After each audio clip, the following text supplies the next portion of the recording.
Welcome students. आज के हमारे इस लेक्चर में हम हमारे इस एक्सरसाइज 3.2 का क्वेश्चन नंबर 5 सॉल्व करेंगे। तो आइए देखते हैं इस क्वेश्चन में हमसे क्या पूछा गया है।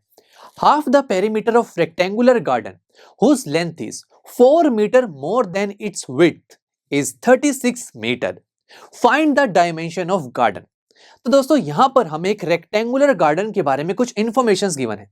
हमें बोला गया है कि इस रेक्टेंगुलर गार्डन का जो हाफ पैरामीटर है उसकी वैल्यू है 36 मीटर, और साथ में यह भी कहा गया है कि इसी रेक्टेंगुलर गार्डन की जो लेंथ है वो 4 मीटर ज्यादा है उसकी विड्थ से। अब हमें इस पूरी इंफॉर्मेशन की हेल्प से यह बताना है कि इस रेक्टेंगुलर गार्डन की डायमेंशन क्या होगी।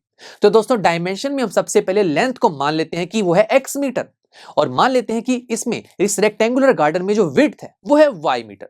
तो इन शॉर्ट अब मुझे x और y की वैल्यू को फाइंड आउट करना होगा। तो आइए शुरू करते हैं। सबसे पहले हमें क्या बोला गया कि इस रेक्टेंगुलर गार्डन के जो हाफ पैरामीटर की वैल्यू है वो 36 है। तो मैं इसे कैसे लिखूंगा, 1/2 of parameter is equal to 36। अब दोस्तों ये जो पैरामीटर है इसका क्या मतलब है, इसे फाइंड आउट कैसे करेंगे। तो स्टूडेंट्स किसी भी शेप का पेरीमीटर, इसका मतलब ये होता है कि उस शेप के अराउंड टोटल डिस्टेंस, यानी कि अगर मैं इस शेप पे किसी भी साइड पर एक पॉइंट पर खड़ा हो जाऊं और उस पॉइंट से एक राउंड लगाकर वापस उस पॉइंट पर आ जाऊं, तो ऐसे केस में मुझे कितना टोटल डिस्टेंस कवर करना पड़ा, वो होता है उस शेप का पेरीमीटर। अब आप मुझे बताइए यहां पर टोटल डिस्टेंस कैसे निकालूंगा। तो स्टूडेंट्स अगर मैं इस रेक्टेंगुलर गार्डन की हर एक साइड का सम कर दूं तो मुझे इसके अराउंड डिस्टेंस मिल जाएगा ना, वही तो होता है perimeter, that is sum of all sides. तो बस यहां पर भी हम यही करेंगे, सारी साइड्स का सम करेंगे। तो कैसे लिखेंगे, सबसे पहले देखिए ए बी साइड इसकी वैल्यू है x, ठीक है, बीसी साइड इसकी वैल्यू है y, बट बाकी दो साइड्स की वैल्यू तो नहीं पता। बट स्टूडेंट्स हमें जानते हैं ना, रेक्टेंगल में जो अपोजिट साइड्स हैं वो आपस में इक्वल होती हैं, यानी कि जो AB की वैल्यू है वो DC की भी वैल्यू होगी, यानी कि DC भी x होगा। सिमिलरली जो BC की वैल्यू है वो DA की वैल्यू होगी, दैट इज y। तो अब आप ऐड कर सकते हैं ना सभी साइड्स को, that is x plus y plus x plus y. और दोस्तों जब आप इसे सॉल्व करेंगे तो मिलेगा 2x plus 2y। Now students ये 2x प्लस 2y में मैं 2 कॉमन ले सकता हूं। ऐसा करते ही देखिए ऊपर भी 2 है नीचे भी 2, कैंसिल आउट। तो फाइनल इक्वेशन क्या बनी, x plus y is equal to 36। तो बहुत सिंपल था।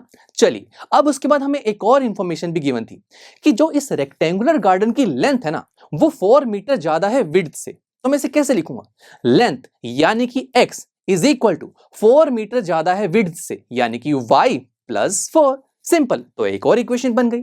अब हमें इन दोनों इक्वेशन की हेल्प से x और y की वैल्यू को फाइंड आउट करना है, तभी तो पता लगेगा ना कि इस रेक्टेंगुलर गार्डन की डायमेंशन क्या है, यानी कि लेंथ और विड्थ की वैल्यू क्या होगी। तो दोस्तों हमने तो ग्राफिकल मेथड अब तक स्टडी किया है ऐसी इक्वेशंस को सॉल्व करने के लिए। तो आइए इन दोनों इक्वेशन को ग्राफ पर रिप्रेजेंट करेंगे। अब स्टूडेंट्स ग्राफ बनाने के लिए हमें कुछ पॉइंट्स चाहिए होंगे, तो सबसे पहले पॉइंट्स फाइंड आउट करते हैं। सबसे पहले इक्वेशन देखिए, यहां पर पॉइंट्स फाइंड आउट करने के लिए हम किसी भी एक वेरिएबल की पहले वैल्यू निकाल लेंगे। लेट्स से मैंने y की वैल्यू फाइंड आउट की जो कि आ रही है 36 माइनस एक्स। अब स्टूडेंट्स यहां पर x एक वेरिएबल है, यानी कि आप x की जो मर्जी वैल्यू पुट कर दीजिए उसके कोरस्पॉन्डिंग आपके पास y की वैल्यूज आती जाएंगी। लेट्स से मैंने यहां पर x की वैल्यू को पुट किया 0, तो y की वैल्यू आ रही है 36। उसके बाद लेट्स से मैंने x की वैल्यू को पुट किया 36, तो y की वैल्यू आ रही है 0। तो बस 2 पॉइंट सफिशिएंट है ग्राफ को बनाने के लिए। वैसे तो आप इनफाइनाइट पॉइंट सर्च कर सकते हैं दोस्तों। चलिए अब आगे चलते हैं, सेकंड इक्वेशन के भी पॉइंट्स फाइंड आउट करते हैं। तो दोस्तों यहां तो बहुत सही होगा, यहां तो इस इक्वेशन में पहले से ही किसी एक वेरिएबल की वैल्यू निकली पड़ी है। अब हम यहां पर y की डिफरेंट वैल्यूज को पुट करेंगे और x की वैल्यूज हमारे पास आती जाएंगी। तो आइए अब ग्राफ ड्रॉ करते हैं। तो स्टूडेंट्स ग्राफ जिसमें हम एक x एक्सिस कंसीडर करते हैं और एक y एक्सिस। अब दोस्तों हमारे इस क्वेश्चन में हमने x और y को क्या लेट किया हुआ है, x है लेंथ और y है विड्थ। तो यानी कि हम हमारे x एक्सिस पर लेंथ को कंसीडर करेंगे और y एक्सिस पर विड्थ को। अब दोस्तों जिन पॉइंट्स को आप अपने ग्राफ पर शो करना चाहते हैं वो पॉइंट्स दिखाई कैसे दे रहे हैं, जरा देखिए। ये पॉइंट्स हैं 4, 8, 36। ये तीनों पॉइंट्स में आपको कुछ एक कॉमन चीज देख रही है। यस, ये तीनों नंबर्स जो हैं वो 4 के मल्टीपल्स हैं। तो हम भी ऐसा ही करेंगे, हम x एक्सिस और y एक्सिस पर 4 के मल्टीपल्स को कंसीडर कर लेंगे। तो ऐसा करने से हमारे लिए पॉइंट्स को प्लॉट करना बहुत इजी हो जाएगा। तो आइए फर्स्ट टेबल के पॉइंट्स को प्लॉट करते हैं। तो देखिए फर्स्ट टेबल का फर्स्ट कॉलम क्या है, x की वैल्यू 0 तो y की वैल्यू 36, यानी कि आपको ओरिजिन पर खड़े हो जाना है, बट x की डायरेक्शन में नहीं चलना बिकॉज x 0 है, बट y की वैल्यू 36 है। इट मींस आपको y एक्सिस में 36 पॉइंट तक जाना है और यहां पर एक डॉट लगा देनी। सिमिलरली जो सेकंड कॉलम में पॉइंट है, यानी कि x की वैल्यू 36 और y की वैल्यू 0, ये पॉइंट्स भी आप दिखा सकते हैं। तो बस जब आप दोनों पॉइंट को ज्वाइन करेंगे तो आपके सामने एक स्ट्रेट लाइन की फॉर्मेशन होगी। सिमिलरली दोस्तों, जो सेकंड टेबल के पॉइंट्स हैं उसे भी आप इसी तरीके से दिखा सकते हैं, और जब आप इन पॉइंट्स को ज्वाइन करेंगे तो दोबारा से एक स्ट्रेट लाइन की फॉर्मेशन होगी। और यहां पर एक इंटरेस्टिंग चीज देख रहे हैं आप कि दोनों लाइंस एक कॉमन पॉइंट पर इंटरसेक्ट कर रही हैं।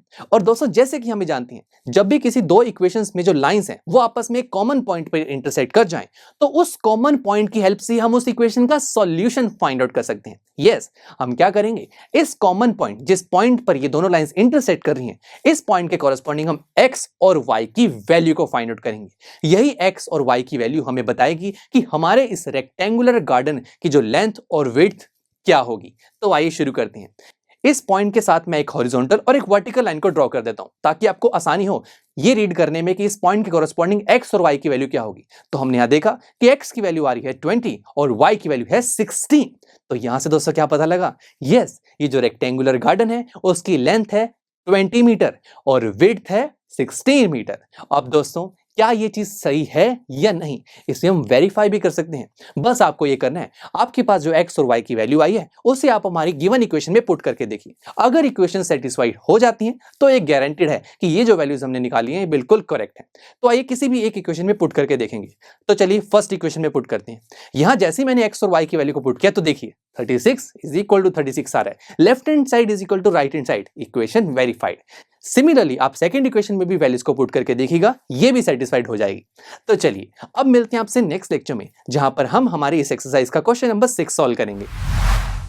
आई एम श्योर स्टूडेंट्स, आपको ये लेक्चर काफी पसंद आया होगा, और ऐसे ही मजेदार तरीके से अपने हर एक कॉन्सेप्ट क्लियर करने के लिए डाउनलोड कीजिए PUSTACK ऐप को, जहां पर आपके पास और भी बहुत सारे ऑप्शंस होंगे, जैसे कि back exercise solutions, tip videos, sample papers and much more. So what are you waiting for? Download the app now.